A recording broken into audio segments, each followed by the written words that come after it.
everyone, and welcome to another episode of Torrential Tom. I am your host, Torrential Tom.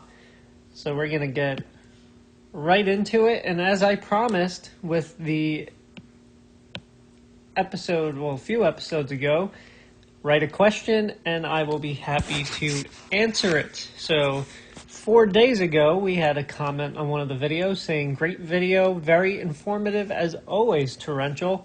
Question for you, are the models less reliable as we get this close to the storm, or do you use them in conjunction with the radar to get an idea of where heavier bands will be setting up?" So, usually, most of the models, if not all of them, are more reliable as we get closer to the storm. When the storm is actually happening and we have to forecast or look for the heavier bands, we're not going to use our long-range models like the European or the GFS model, because those come out every 6 hours in the case of the GFS, every 12 hours in the case of the European. So we're not going to get many updates to it. Also, every frame is 6 hours, so you're not going to get an hourly trend of where those heavier bands are going. So we do have models that update hourly, and each frame is per hour. So you could see where those heavier bands are setting up with regards to the current radar, and you could use those models as just an idea of where those heavier bands are going to go. For most cases, as the storm is happening, we like to nowcast. We look where the heavier bands are setting up, and then we know that those are the areas that are going to get the majority of snow, rain, or any type of precipitation. It's a good question. Keep the questions coming, please. We move on to our snowfall totals from last week. We have our final recorded totals from Snowstorm Orlena.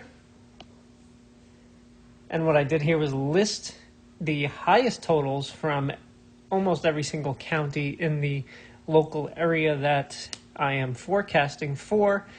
So we have Buchanan and Westchester, 21 inches, Stony Point and Rockland, 20.6 inches, Cold Spring and Putnam, 19.5, Washingtonville, 22 inches, Smithtown out in Long Island, 17 inches. So they had the short time of mixing, and they still hit almost 1.5 feet.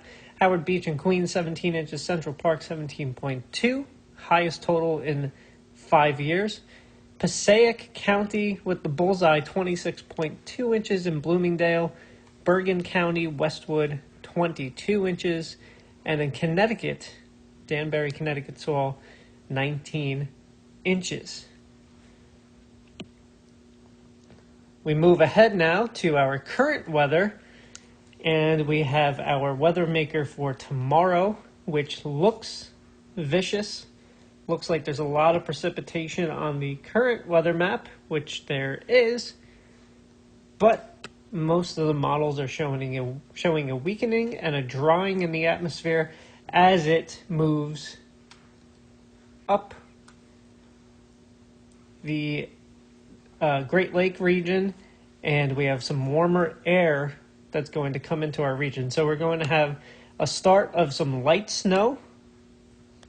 If there's still precipitation falling, it's going to go over to a mix and then possibly to all rain. But again, the system's going to be weak. It's going to be drawing out. Not going to be much precipitation to play around with. So at most tomorrow, if you see snow, maybe a trace to an inch the further north and west you go. Further east, south you go, maybe a quick dusting and then a change over to rain if the precipitation lasts that long. Now we look at the potential storm for Sunday, and I showed a vorticity map last week or 2 weeks ago. This helps us show in the higher levels of the atmosphere, about 3 miles up, where the spins in the atmosphere, where our high pressure, our low pressures are going to be. So if you look down here at this trough, you see this little kink in the wave here. That is a sign of a low pressure system starting to develop, and you can see the darker colors of vorticity. That means that some source of energy is growing or showing up in that area that's going to be a low pressure system, and it's likely, according to these lines in the jet stream, is going to follow up through the southeast coast. Now we move to that same wave of energy later on Sunday early evening or Sunday late afternoon, and you can see it is off the coast of North Carolina. You got some waves over here. So that is where the low pressure seems to be setting up most of these models. Most of these models are in agreement that there's going to be a low pressure off the east coast on late Saturday into Sunday. It's just a matter of where it's going to go.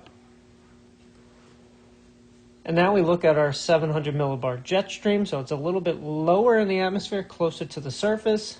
Again, you have your wave down here. Where's that wave going to follow? It's probably going to follow the jet stream, which is going eastward with a little northerly component. How far to the north is it going to go? Is it going to follow this jet stream just way out to the Atlantic? Or is it going to follow the jet stream and ride up the coast and potentially give us a pretty moderate snowfall? So we compare the two models. We have Sunday afternoon, the European model. This is the latest run from today. And you can see the low pressure, not in our ideal 40-70 benchmark, which is about right here. That gives the I-95 corridor the most snow with the nor'easters. But this one's a little further south and is forecast to go to the east, which means Long Island, Rhode Island, eastern Connecticut, eastern Massachusetts will see the most snowfall with this particular model, but we could see some light snow and some light accumulations. Now, the models today have been trending to the west quite significantly. This is yesterday morning's run of the European model, and you can see it is significantly further south, significantly further east, giving us zero precipitation, maybe some passing flurries. So we lay these two models on top of each other, and you can see there's a significant difference here between the two from just 24 hours earlier. And that seems to be the way the models are trending this afternoon into this evening. We look Sunday afternoon, same time frame for the American model, and pretty much the same setup. Again, here's your benchmark, so a little further to the east, a little further to the south. That is where the storm is setting up, giving Long Island, Rhode Island, eastern Massachusetts the brunt of the snowfall, but giving our local area, northern Jersey, southeast New York, some light snow and some accumulating snow of 1 to 3 inches. Again, you compare that with the same model 24 hours prior, and you have a coastal storm that is further south, further east, that is just going out into the Atlantic. It is the storm just for the fishes in the ocean. It is not going to affect us. So models today have shifted significantly to the west, and now it's showing snowfall in our forecast, and chances for snow are increasing model run by model run as we head closer to Sunday. And here's just an easier look at the westward trend of the GFS over the 24-hour span.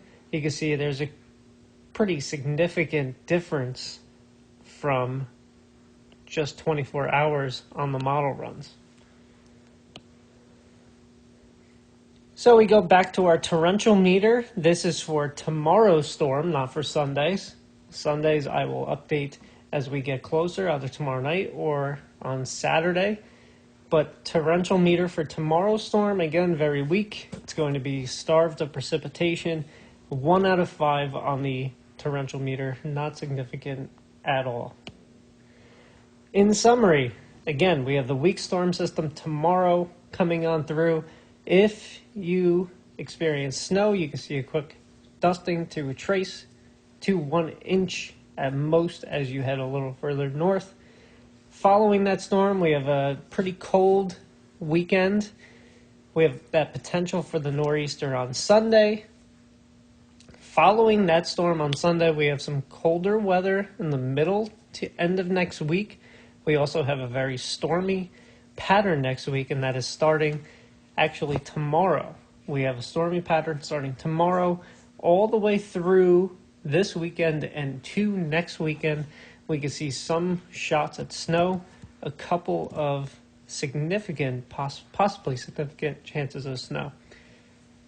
So again, as I've mentioned the last few episodes, follow me on Twitter at Torrential Tom, Instagram Torrential Tom WX, where I am posting most of my live videos during storms. And I'll continue the Q&A for our next episode. Write me any weather question you have. I will be happy to answer it on the next episode.